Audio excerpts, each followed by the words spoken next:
Welcome, everybody. It's Christine Perakis, and we're here on the Career Invincibility Show, and I feel like it's Christmas. I'm so excited about this guest.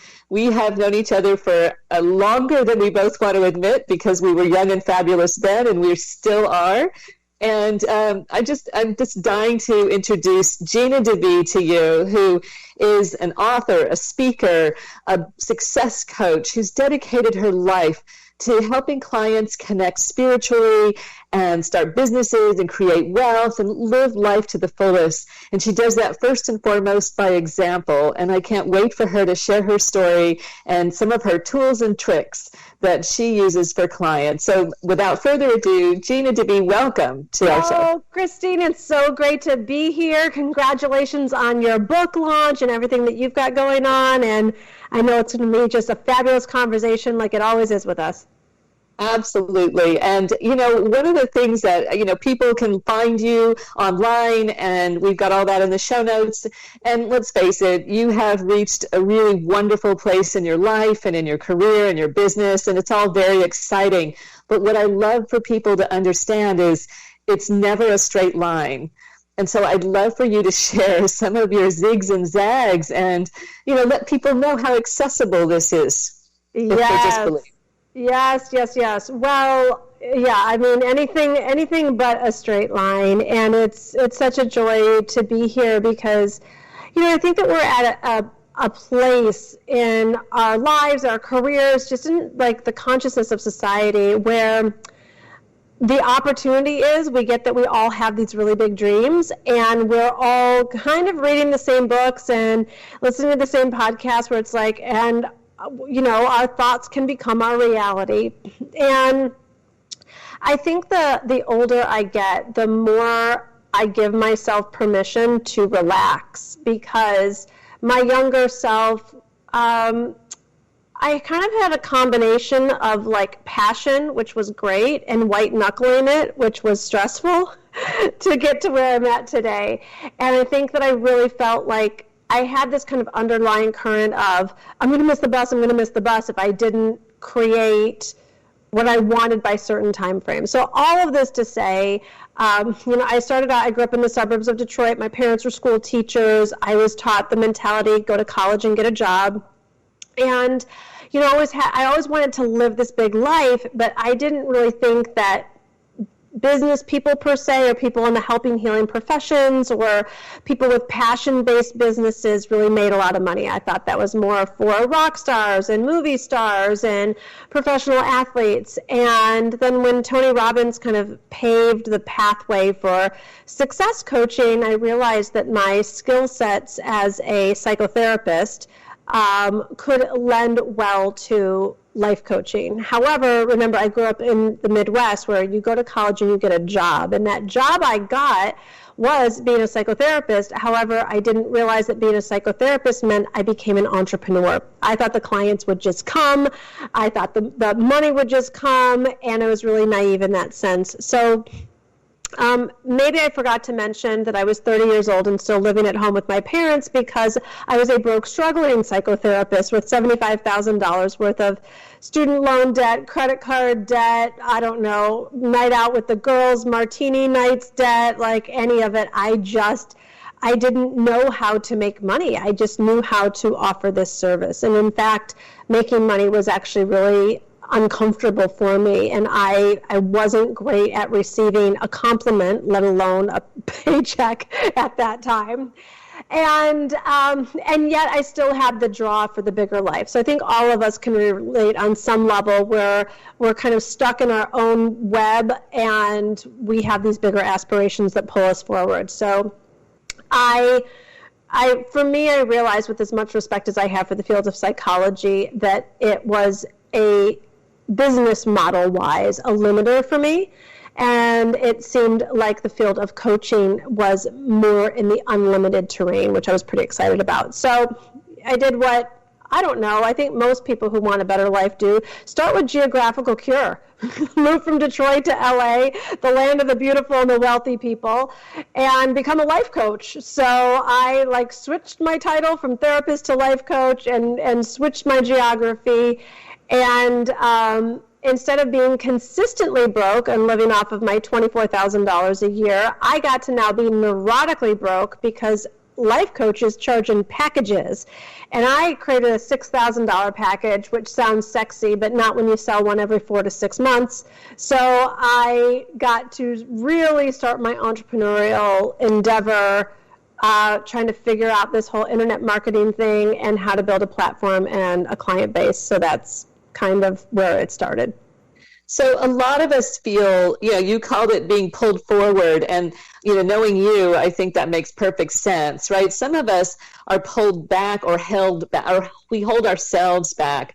What is the thing that you feel either was differentiating or that we can all use to get into that being pulled forward? Because it takes a moment, right, where you decide to make that change. Yes. So at the beginning, I'll admit I was very much an idiot savant. I didn't know what I didn't know. The only thing I knew for sure was how over I was being broke, not having a life, and not contributing my gifts and talents. And when the student is ready, the teacher appears. So I went to the Bob Proctor seminars. I read Think and Grow Rich. I read The Science of Getting Rich. And I honestly, Christine, I didn't question it. Like, they said there was more than enough money in the world. I'm like, great. There's more than enough clients in the world. I'm great. Because my whole life I've only been taught the opposite. And I wasn't interested in being right. I was interested in being happy. And so I was really coachable. I did what they said to do, and it worked until it didn't. That's where this little zigzag came in. So at the beginning, there was I just put the blinders on. I followed the formulas and I did the things, and it worked. And then I think the harder part of the two hardest parts, one was when I was in Detroit and was in the dark and didn't know what was possible. Then I got shown what was possible, rode that wave, and it was a very good wave to me. And then my wave crashed. And for anyone who's read Blue Ocean, basically what had happened was I got involved in the industry. Yes, I hustled, and yes, I made my mark, but I got involved in what they call a very blue ocean. This is circa 2006. Internet marketing was just getting going, and basically in a male-dominated space. I was a woman.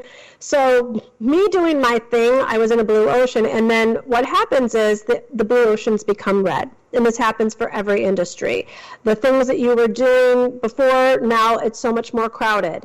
Now there's so many more people going after the same Facebook ad spend. So ads are getting more expensive, more competitive. The internet space, it was harder and harder to get the attention.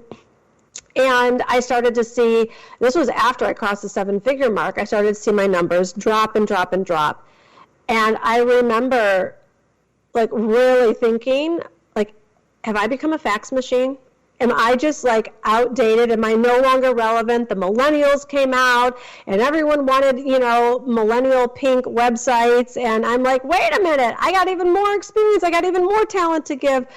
And I made it mean so many things that happen in an entrepreneur's life that I want everyone listening to not make it mean. Anytime the faucet either went down to a trickle or turned off, I went oh, dramatic. I went, oh, woe is me. Oh, this must be the end. Oh, I must not mean to be successful anymore. Oh, this stuff doesn't really work. I made it mean all these things that it doesn't. God doesn't love me. I'm being punished for that lie I told in high school. Whatever it was. And what I thankfully now, after many years of making myself not good enough, is that I just realized it wasn't an end. As trite as it sounds, it really was a beginning. And what happened at each of these stages was the universe was advancing me. The things that I had been teaching, the conversations I was in, I wasn't even lit up about it anymore, but I kept holding on to it because it's the way that I knew to make money. So all of this to say, I think what I have certainly had those seasons where I was the one holding myself back as well.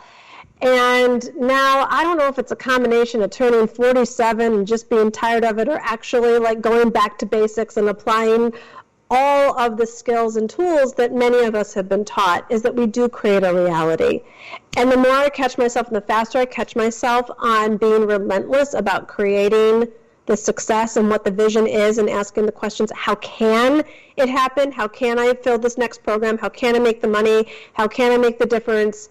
I'm a lot happier, and it seems to work out.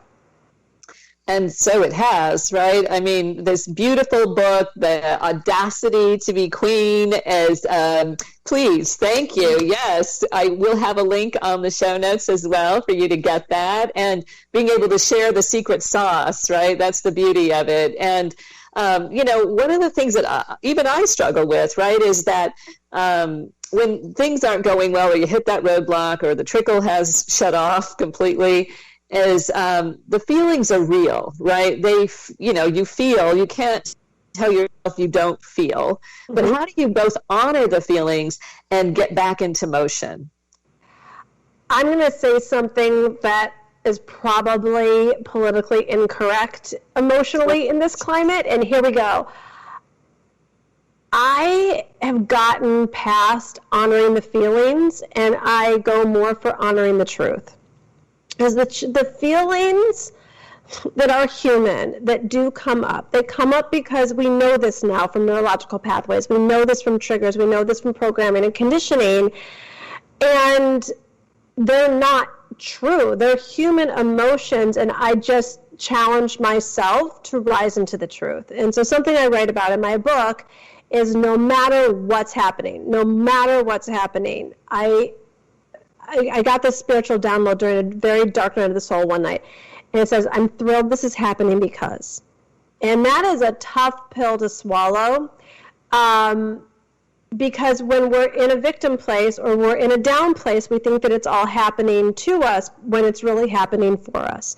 And so I've conditioned my brain every time I get irritated, upset, angry, fearful, I'll go to, I'm thrilled this is happening because.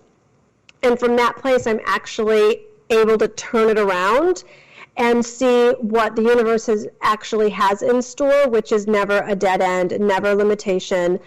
And I've found that there was a place in my life for processing family dynamics, processing my own insecurities and all of that. So I have reverence for it. It's just at this point, I've done that for a couple decades now, and I have found that for me, switching my focus, it's not feeling disappointment or whatever. It's just not really staying in it, because there's no need to feel the disappointment, because it is really all happening for us, not to us. Well, that's so profound, and I love the statement, because it forces you to think about all the reasons why this could be a really great thing that's happening, right? And it's a different spin on gratitude, right? Sometimes we struggle to think, everybody thinks gratitude lists, or say gratitude lists are so valuable and we should all do them, and, we should be grateful. But when we're feeling victimized or we're in a stuck place, gratitude is the last thing we really authentically feel. But forcing us to look and dig for what are the good things that can come out of this, or what is the value of this happening. And I hear it and I feel like it's a bit like exercise, right? And I know that you work on all burners, right? You're not just focused in the workspace excelling. You're doing it in every front. So am I striking a chord here with that in terms of how to get disciplined and good at it? It's, I'm the least disciplined person anyone could ever meet. So people think I'm disciplined. I'm not. I'm passionate, and I'm obsessed with my passions. And so that, I think, really helps me to not indulge in the stuff that isn't going to get me to manifest my passions. So, for example, my book came out March 3rd, 2020. I've waited 20 years to write my book. Super excited. I'm a live event person. I literally had live events planned on, let me think, like 1, 2, at least 3 continents, and it was like this whole international thing.